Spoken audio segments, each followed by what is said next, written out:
the heart of this nation, under skies so blue, there's a spirit that's stirring, values strong and true.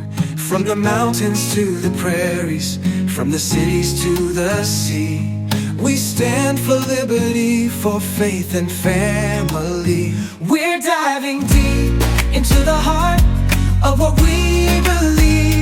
Welcome to the Deep Dive. We're here, as always, to help you cut through all that noise, the endless information coming at you, and really zero in on what matters. Exactly. Our whole mission is taking these, stacks of articles, notes, research, and boiling it all down, giving you those key insights. The shortcut to being genuinely informed and without getting buried. Precisely. And today, we're diving into something pretty charged. It's a controversy that really shows how language, history, and, current events just collide. And the reactions can be incredibly strong. Visceral, even. Yeah. We're looking at a situation with a political candidate, a specific, very controversial phrase, and bang, a whole storm of anti-Semitism accusations. It escalated quickly. It really did. Our main source here is an article from August 21st, 2025. It's titled, "Tears Won't Erase Mamdani's Record on Anti-Semitism." So pretty direct title. Very direct. It lays out the arguments, the rebuttals, the political fallout.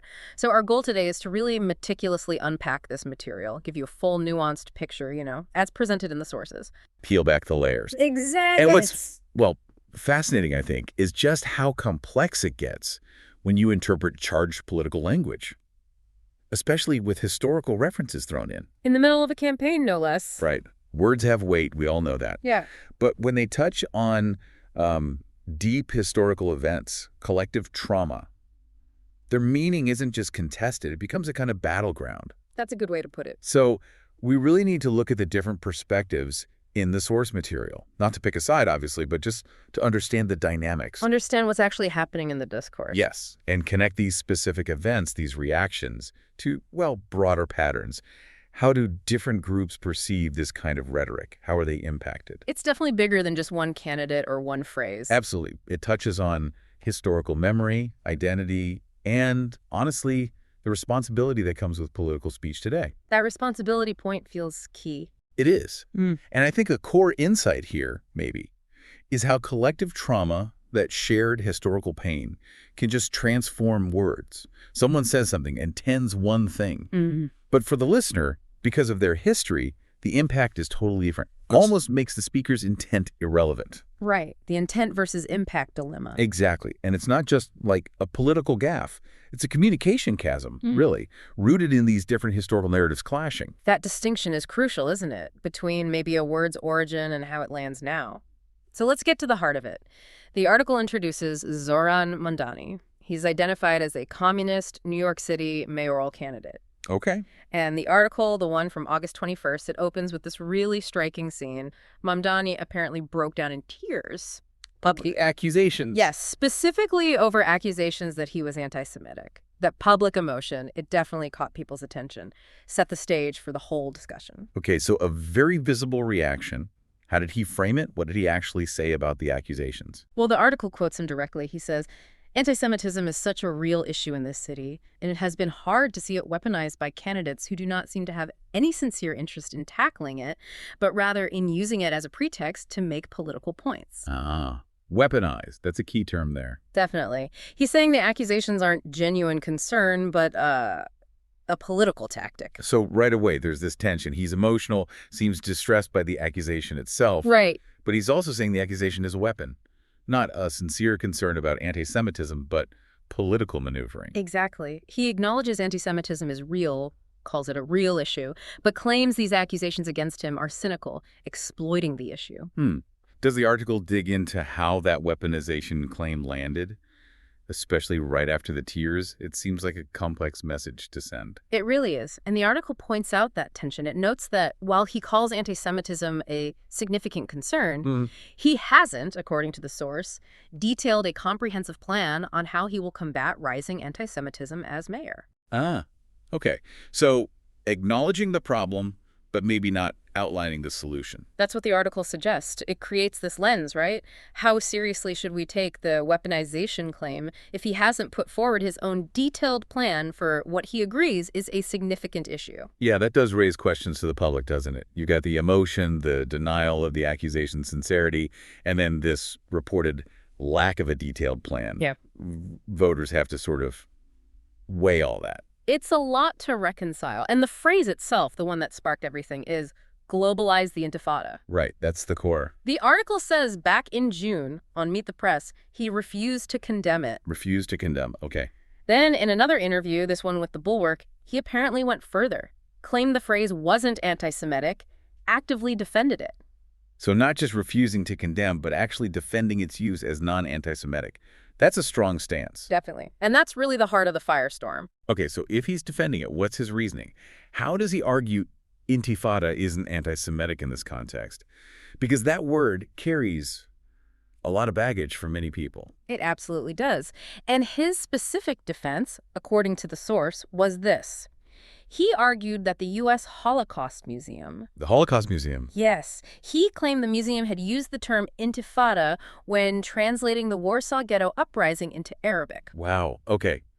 That's a very specific and historically loaded connection to make, linking Intifada to Jewish resistance against Nazis. Extremely loaded. He's trying to tie the word to something seen as heroic resistance. Which immediately brings up this whole issue of language, right? Translation, context, how word meanings shift over time across cultures. He's attempting to reframe it using this very specific historical translation point. But that clashes massively with how the word is commonly understood, doesn't it? Hugely. Because when most people, especially in the West and certainly within Jewish communities, hear Intifada, they think of two specific periods. The first and second Intifadas? Exactly. The first Intifada, starting around 1987, that involved Palestinian uprisings, yes, protests, civil disobedience, stone throwing. Sure. But also violence against Israeli civilians, collaborators. Right. But the second Intifada, starting in 2000, that was a different level, much more brutal violence, often targeting civilians directly. It's a suicide bombing. Yes, a terrible wave of suicide bombings on buses and cafes, shootings, attacks in public spaces, just devastating for Israeli society. Yeah. Thousands killed, tens of thousands injured or traumatized. Horrific. The scale and the deliberate targeting of civilians during that second Intifada really cemented Intifada in many minds as meaning, well, terror, savagery, violence against innocents. So that's the dominant association he's pushing against with his Warsaw Ghetto comparison. Precisely. The psychological trauma from that period for Israelis, for Jews globally, it's profound. So while Mamdani points to this specific translation, nuance, the public discourse, and certainly the reactions we're about to see, connects the word overwhelmingly to that recent violent history. It's a clash of interpretations, one niche, translational, the other widely felt based on recent brutal events. It's not just about a word then. It's about whose history, whose pain gets prioritized in defining that word. Exactly. It becomes what you called it earlier, a semantic battleground. The meaning isn't just debated, it's fought over because it triggers historical pain, assigns blame, shapes identity. Mamdani tries to reclaim the word. But the reaction shows that for many, it's not reclaimable in that way. Right. For many, it's a fixed marker of trauma and threat. The speaker's intent almost doesn't matter against that historical weight. And that reaction, especially from the Holocaust Museum he cited, it was immediate and incredibly strong. Yes, the source highlights that. They didn't just clarify, they condemned. They really did. They put out a statement on X, June 18th, 2025. It's worth reading directly. It's so clear. Exploiting the museum and the Warsaw Ghetto Uprising to globalize the Intifada is outrageous and especially offensive to survivors. Exploiting, sanitize, outrageous, powerful words. No ambiguity there. They continue. Since 1987, Jews have been attacked and murdered under its banner. All leaders must condemn its use and the abuse of history. Wow. Okay. So they're directly refuting his use of their institution. Completely. They're saying he's misusing the memory of the Warsaw Ghetto Uprising to clean up a phrase they find deeply offensive. And calling it an abuse of history from the Holocaust Museum, that's incredibly weighty. It is. It feels like they're not just correcting a fact, they're defending the memory of victims from what they see as manipulation. Absolutely. That accusation of exploiting and sanitizing is huge. It suggests a deliberate distortion of history for political gain. Which, for an institution dedicated to memory, is probably the worst kind of charge. Exactly. And notice they specifically date the violence. since 1987. That directly links Intifada to the period of the First and Second Intifadas, countering his attempt to reframe it. They're anchoring it in that recent violent history. The history involving attacks on Jews. Yes. It really raises that question, doesn't it? How do these major historical institutions respond when their work, their narratives, get pulled into current political fights like this? Their response here is basically drawing a hard line, saying this usage is wrong, offensive, and dangerous. And using their significant institutional authority to say it. They're defending not just historical fact, but the perceived integrity and meaning of that history. And the condemnations didn't stop there, right? The article mentions others. No, it spread quickly. Jonathan Greenblatt, the CEO of the ADL, the Anti-Defamation League. Major organization fighting anti-Semitism. Right. He also posted on X, same day, June 18th. His words were just as blunt. He said, "Globalize the Intifada is an explicit call for violence." Explicit call for violence. Yes. He goes on, "Globalize the Intifada celebrates and glorifies savagery and terror. Globalize the Intifada dishonors the memory of 1,000 slaughtered, tens of 1,000s maimed, and millions traumatized who are targeted simply because of." The tweet cuts off, but the message is crystal clear. Utterly clear. Violence, savagery, terror. Echoing the museum's sentiment about the trauma it represents. And political figures weighed in too. I think Ted Cruz was mentioned. Yes, Senator Ted Cruz. Very strong language from him, too. On June 30th, he tweeted, "Globalize the Intifada is a call to violence. Full stop." The full stop. He adds, "Words matter, whether Mamdani cares to believe that or not. New Yorkers need to reject this lunatic." And then another tweet earlier, June 18th. He directly addresses Mamdani's Warsaw Ghetto defense. Zohran Mamdani justified Globalize the Intifada by saying the Warsaw Ghetto Uprising was an intifada. Think about how absolutely deranged that is. Completely unfit for office. Deranged, lunatic, unfit for office, really attacking his logic and suitability. Absolutely. Very direct personal and political condemnation. And it wasn't just Republicans, was it? The source mentions a Democrat, too. That's important, yes. Representative Dan Goldman, a Jewish Democrat from New York. He also made a statement. What did he say? He clarified that, in his words, intifada is well understood to refer to the violent terror attacks against innocent Israeli civilians that occurred during the First and Second Intifadas. Well understood. Again, emphasizing that common interpretation. Exactly. The fact that you have the ADL, a Republican senator, and a Democratic representative all saying very similar things, that's significant. It shows a kind of cross-partisan consensus on the meaning of the phrase. It really does. The consistent message is, this phrase means violence, period. And Cruz's words matter point. It directly pushes back on Mamdani trying to redefine it, doesn't it? Completely. It says, look, whatever you intend, the word means this violent thing to people based on history, and that's what counts in the public square. And Goldman focusing on it being well understood does the same thing. Undermines the idea that Mamdani's niche interpretation holds water publicly. Right. It suggests his defense just isn't connecting with the established, painful public memory of the term. This broad alignment is powerful. It shows how perceived misuse of language, especially language tied to violence and identity, can really unite disparate voices. It really underscores the weight these words carry. They aren't just abstract concepts. Not at all. For many, they're tied to lived experience, fear, trauma. These leaders are reflecting that collective understanding when they condemn the phrase so strongly. And this directly leads to questions about his fitness for office, right? Goldman specifically went there. He did. It wasn't just about condemning the phrase for him. He connected it directly to Mamdani's suitability to lead New York City. What was his exact wording again? Goldman said, "If Mr. Mamdani is unwilling to heed the request of major Jewish organizations to condemn this unquestionably anti-Semitic phrase, then he is unfit to lead a city with 1.3 million Jews, the largest Jewish population outside of Israel." Unfit to lead. That's a huge statement. He's saying the stance fundamentally disqualifies him. It's a direct challenge to his capacity to represent all New Yorkers, especially in a city with such a significant Jewish population, as Goldman points out. The implication being, if major Jewish groups see your stance as anti-Semitic, how can you possibly lead them? That's exactly the implication. Can you foster unity? Can you ensure safety and representation for all communities if a large segment feels alienated or threatened by your rhetoric? It really puts the spotlight on what's expected of a leader in such a diverse place. Absolutely. It's about navigating these complex sensitivities, building bridges, not burning them, using language that unites or at least doesn't actively incite fear or division based on identity and historical pain? And these critics clearly feel Mamdani failed that test here, profoundly. That seems to be their core argument regarding his fitness for office. It stems from this fundamental disagreement over the meaning and impact of these words and the responsibility a public figure has for them. Especially given the history tied to Intifada. Exactly.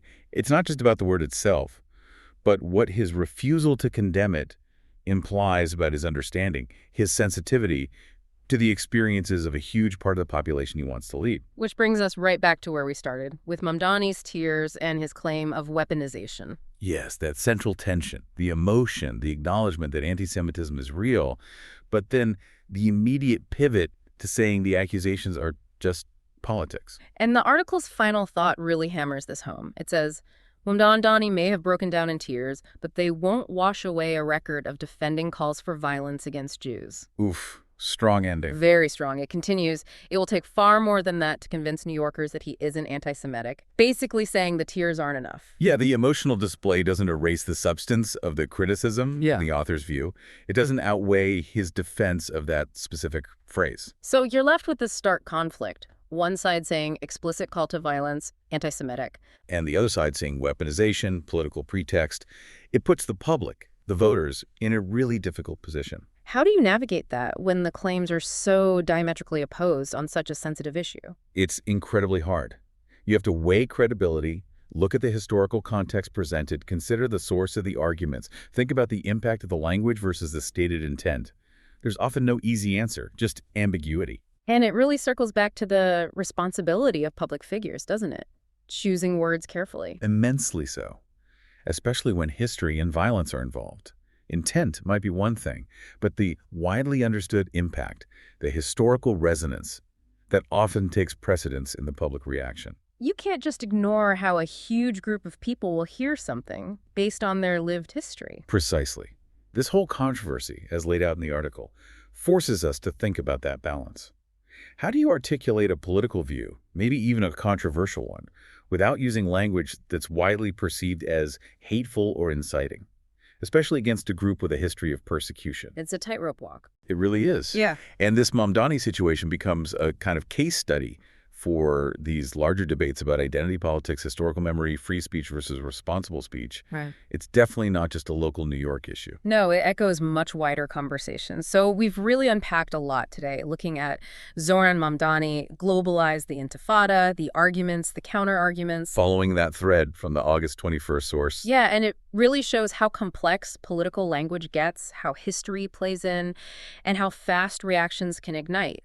We heard Mamdani's perspective, his defense, his claim of weaponization. And then the very strong, very clear condemnations from the Holocaust Museum, the ADL, Senator Cruz, Representative Goldman. A real range of voices, all highlighting just how sensitive and contested this ground is, how language can be understood or maybe misunderstood so differently. So what does this all really mean for you, the listener? I think today's discussion prompts us to think about how, well, personal belief, historical memory, and maybe that political drive to make points, as Mamdani put it, how those forces shape public conversations, sometimes in really volatile ways. It highlights that huge responsibility speakers have with powerful, historically loaded language. Where intent can get swamped by impact. Exactly. And where history isn't just past, it's present for so many. It maybe encourages us to think critically about how different groups attach meaning to words, to history, especially when those words touch on pain, fear, past wrongs. So the final thought maybe is, how do you balance that? The speaker's intended meaning versus the phrase's widely understood, deeply felt impact, especially with these really sensitive, often painful histories involved. It's a tough question, something to definitely mull over long after this deep dive ends. You Democrats, bloated bureaucrats, like a New York sewer rat. Go